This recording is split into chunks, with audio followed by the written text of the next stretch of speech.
Hi friends, இன்றைக்கி August 26 திங்கக்கிழமை. இந்த வாரம் முழுக்க உங்களுக்கு நல்ல வாரமாக அமைய என்னுடைய வாழ்த்துக்கள். இன்றைக்கி பாகியலட்சுமி சீரியலில் என்ன நடக்குதுன்னு சொல்லிட்டு பார்த்தீங்கன்னா, இப்போது தாத்தாவுக்கு 80வது கல்யாணம் சதாபிஷேகம் அதை கொண்டாடிட்டுருக்காங்க. எழில் இன்னும் வரலன்னு எல்லாருமே எதிர்பார்த்துட்ருக்காங்க. அதுக்கப்புறம் நல்ல நேரம் போகுதுன்னு சொல்லிட்டு தாத்தாவும் பாட்டியும் மாலை மாற்றிக்க சொல்கிறாங்க. தாத்தா மாலை போட்டுடுறாரு. பாட்டிக்கு போடும்போது ஒரே வெக்கமாக இருக்குது. போடுங்க பாட்டின்னு எல்லாரும் சொல்லும் போது என்ன வெக்கமா அப்படின்னு சொல்லிட்டு எழில் அமிர்தாவோட நிற்கிறாரு. அதை பார்த்ததுமே எல்லாருக்கும் சந்தோஷமாயிடுது. எப்படி எழில் வந்தார் அப்படின்னு சொல்லிட்டு ஒரு குட்டியாக ஒரு ஃப்ளாஷ்பேக் காட்டுறாங்க. அதில் பார்த்தீங்கன்னா அமிர்தா சொல்கிறாங்க, தாத்தாவுக்கு இன்னைக்கு ரொம்ப ரொம்ப முக்கியமான நாள். இதில் அவர் எந்த விதத்துலையும் மனசு கஷ்டப்படக்கூடாதுன்னா நீங்கள் அந்த ஃபங்க்ஷனுக்கு கிளம்பி போயே தான் ஆகணும் அப்படின்னு சொல்லிட்டு அமிர்தா சொல்கிறாங்க. உடனே அதுக்கு எழில் சொல்கிறாங்க, சரி ஓகே நான் போகிறேன், ஆனால் அதுக்கு ஒரு கண்டிஷன், நீயும் நிலா பாப்பாவும் என் கூட வரணும் அப்படின்றாங்க. சரி ஓகே, நானும் நிலா பாப்பாவும் வரோம் அப்படின்னு சொல்லிட்டு அமிர்தா சொல்லிடுறாங்க. இப்போ அதனால் அவங்க 3 பேரும் வந்துடுறாங்க. அவங்கள பார்த்ததுமே எல்லாருக்குமே ரொம்ப ரொம்ப ஹாப்பி ஆகிடுது. தாத்தாக்கு, பாட்டிக்கு, பாக்யாவுக்கு, இனியாவும் செய்யணும் அப்படியே ஓடி வந்துடுறாங்க. டே எழில் வந்துட்டியா அப்படின்னு சொல்லிட்டு ஜெனி எல்லாருமே வந்துடுறாங்க. அமிர்தாவை கட்டிப்பிடிச்சி எப்படி இருக்கீங்க அமிர்தா அப்படின்ற மாதிரிலாம் கேட்குறாங்க. அதுக்கப்புறம் மேடைக்கு வராங்க. எழில் மேடைக்கு வந்ததுமே வந்துட்டியா, எனக்கு இப்போ தாண்டா சந்தோஷமாக இருக்குது அப்படின்ற மாதிரி பாட்டி சொல்கிறாங்க. அதுக்கப்புறம் தாத்தாக்கு பிறந்தநாள் வாழ்த்துக்கள் சொல்கிறாரு எழில். அதுக்கப்புறம் ஆசீர்வாதம்லாம் வாங்குறாங்க. இப்போ ஃபேமிலி ரொம்ப ஹாப்பி ஆயிடுச்சு.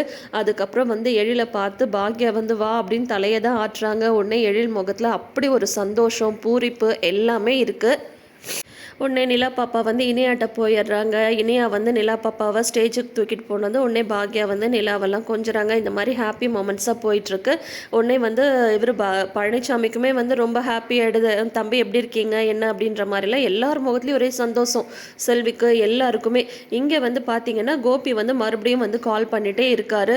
நான் எதுக்கும் மறுபடியும் செழியனுக்கு கால் பண்ணுறேன் அப்படின்னு சொல்லிட்டு கால் பண்ணுறாரு. கால் பண்ணும்போது என்னடா இவர் கூப்பிட்டே இருக்காருன்னு சொல்லிட்டு செழியன் வேண்டா வெறுப்பாக தான் எடுக்கிறாரு. என்ன விஷயம் அப்படின்னு சொல்கிறாங்க.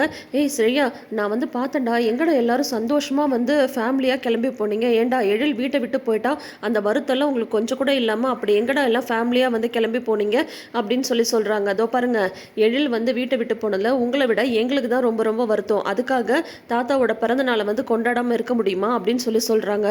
ஓ அப்படியா, இன்னைக்கு தாத்தாவோட பிறந்த நாளா, அதுக்காக எல்லாம் கிளம்பி போனீங்க அப்படின்னு சொல்கிறாங்க. அதோ பாருங்க, உங்ககிட்ட பேசலாம் எனக்கு நேரம் இல்லை, எனக்கு நிறைய வேலை இருக்குது அப்படின்னதும் எங்கடா கொண்டாடுறீங்க அப்படின்ற மாதிரி கேட்குறாங்க கோபி. உடனே சொல்கிறாங்க, இந்த மாதிரி வீட்டுக்கு பக்கத்தில் ஒரு கோயில் இருக்குல்ல, தாத்தா அடிக்கடி போவார்ல, அங்கே தான் முதல்ல ஃபோனை வைங்க அப்படின்னு சொல்லிட்டு உடனே செலியன் ஃபோனை வச்சிடுறாங்க. எங்கள் அப்பாவோட பிறந்தநாளை எனக்கே தெரியாமல் கொண்டாடுறாங்களா, இது எல்லாத்துக்கும் காரணம் அந்த பாக்யாவாக தான் இருக்கும், அவள் தான் என்கிட்ட சொல்லக்கூடாதுன்னு சொல்லிட்டு எல்லார்ட்டையும் சொல்லியிருப்பா அப்படின்ட்டு உடனே டிங்குன்னு போறாரு. எங்கன்னு பார்த்தீங்கன்னா ராதிகா உட்காந்துட்டு இருக்காங்க டைனிங் ஹாலில். உடனே ராதிகா உனக்கு ஒரு விஷயம் தெரியுமா அப்படின்னு சொல்லி கேட்குறாங்க. இன்றைக்கி எங்கள் அப்பாவோட 80வது பிறந்த நாள், ஆனால் என்னை யாருமே இன்வைட் பண்ணவே இல்லை.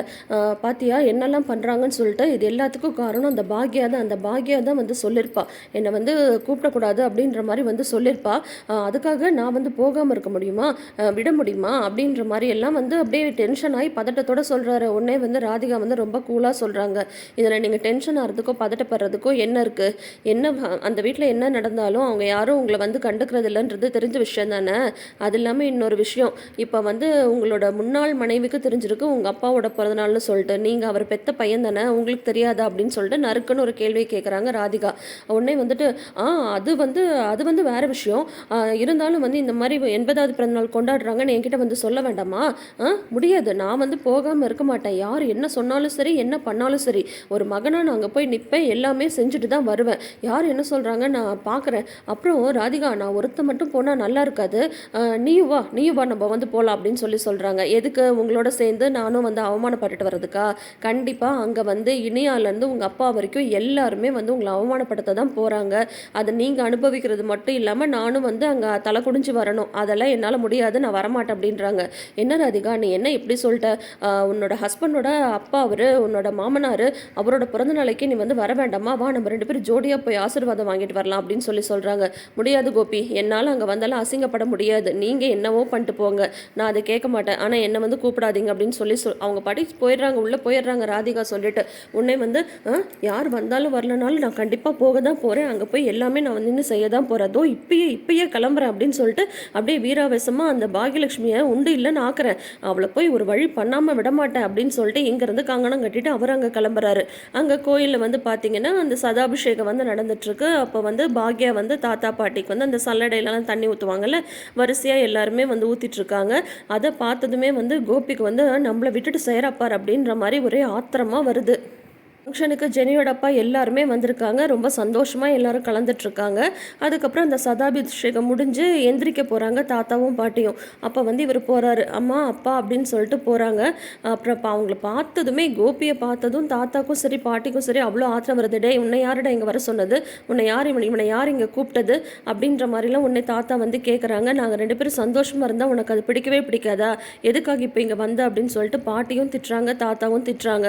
உடனே வந்து பழனிசாமி வந்து சொல்கிறாங்க, அப்பா நான் சொல்கிறேன்னு தப்பாக எடுத்துக்காதீங்க, இது உங்கள் குடும்ப விஷயம், இருந்தாலும் இங்கே ஒரு நல்ல விஷயம் தான் நடந்துட்டுருக்கு, இப்போ எந்த சண்டை சச்சரவு அதெல்லாம் எதுவும் வேணாமே அப்படின்னு சொல்லிட்டு பழனிசாமியும் சொல்கிறாங்க, ஜோசஃபும் வந்து சொல்கிறாங்க, ஜெனியோட அப்பாவுமே சொல்கிறாங்க, கோபி வேண்டாம், இப்போ எந்த பிரச்சனையும் வேண்டாம், இது ஒரு ஹாப்பி மூமெண்ட்டு, இதை வந்து அவங்க சந்தோஷமாக மட்டும்தான் இருக்கணும், இங்கே எந்த ப்ராப்ளமும் வேண்டாம் விடுங்களேன் அப்படின்னு சொல்கிறாங்க.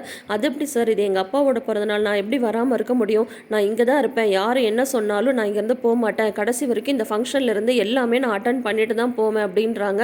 முடியாதுடா, நீ இங்கே இருக்கக்கூடாதுடா அப்படின்னு சொல்லிட்டு தாத்தா வந்து திட்டுறாங்க. உடனே பாக்யா வந்து சொல்கிறாங்க, மாமா இது வந்து கோயிலுக்கு எத்தனையோ பேர் வராங்க போகிறாங்க, அப்படி நினச்சி வந்து நீங்கள் விட்டுருங்க, இப்போ நீங்கள் வந்து எதுவுமே கோவப்படாதீங்க, முதல்ல வாங்க நீங்கள் 2 பேரும் வந்து ட்ரெஸ் மாற்றுங்க, நம்ம பாட்டிக்கு நம்ம வேலையை நம்ம வந்து பார்க்கலாம், யார் வந்தால் என்ன வரலன்னா என்ன, நீங்கள் வந்து அதெல்லாம் கவனிக்காதீங்க, இன்றைக்கி வந்து நீங்கள் சந்தோஷமாக இருக்கணும், எந்த மனக்குறையும் இல்லாமல் இருக்கணும், அதுதான் முக்கியம் அப்படின்ற மாதிரி பாக்யா வந்து சொல்லிடுறாங்க. பழனிசாமியும் அதே தான் சொல்கிறாரு, இன்றைக்கி உங்களுக்கு எந்த மன கஷ்டமும் இருக்கக்கூடாதுப்பா அப்படின்னு சொல்கிறாங்க.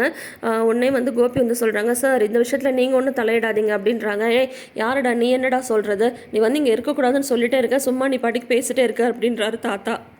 அதுக்கப்புறம் எல்லாரும் சரி பிரச்சனை எதுவும் வேண்டாம் அப்படின்னு சொல்லவும் தாத்தாவும் பாட்டியும் வந்து அடுத்தது ட்ரெஸ் சேஞ்ச் பண்ணிவிட்டு அந்த யாகம்லாம் வளர்ப்பாங்க இல்லையா, அதுக்காக வந்து அவங்க போகிறாங்க. பாக்யா வந்து அவங்கள கூட்டிகிட்டு போகிறத பார்த்துட்டு கோபிக்கு வந்து ஒரே எரிச்சலாக இருக்குது, ஆத்திரமாக இருக்குது. அதோட இன்றைக்கி எபிசோடை வந்து முடிச்சிருக்காங்க. ஸோ இனி இவர் இங்கேருந்து என்னெல்லாம் பிரச்சனை பண்ண போகிறாரு, இந்த ஃபங்க்ஷன் வந்து நல்லபடியாக முடிஞ்சதா அப்படின்றதெல்லாம் அடுத்தடுத்து வர்ற எபிசோட்ஸை பார்த்து தெரிஞ்சுக்கலாம். தொடர்ந்து வீடியோஸ்க்கு நம்ம சேனல் எப்பயே சப்ஸ்கிரைப் பண்ணிக்கோங்க, நோட்டிஃபிகேஷன் பெல் ஐக்கானில் ஆல் சிம்பிள் கிளிக் பண்ணிக்கோங்க. கூடவே இந்த ப்ரிவ்யூ பற்றின உங்களோட கருத்துக்களை மறக்காமல் ஷேர் பண்ணுங்கள். தேங்க்யூ.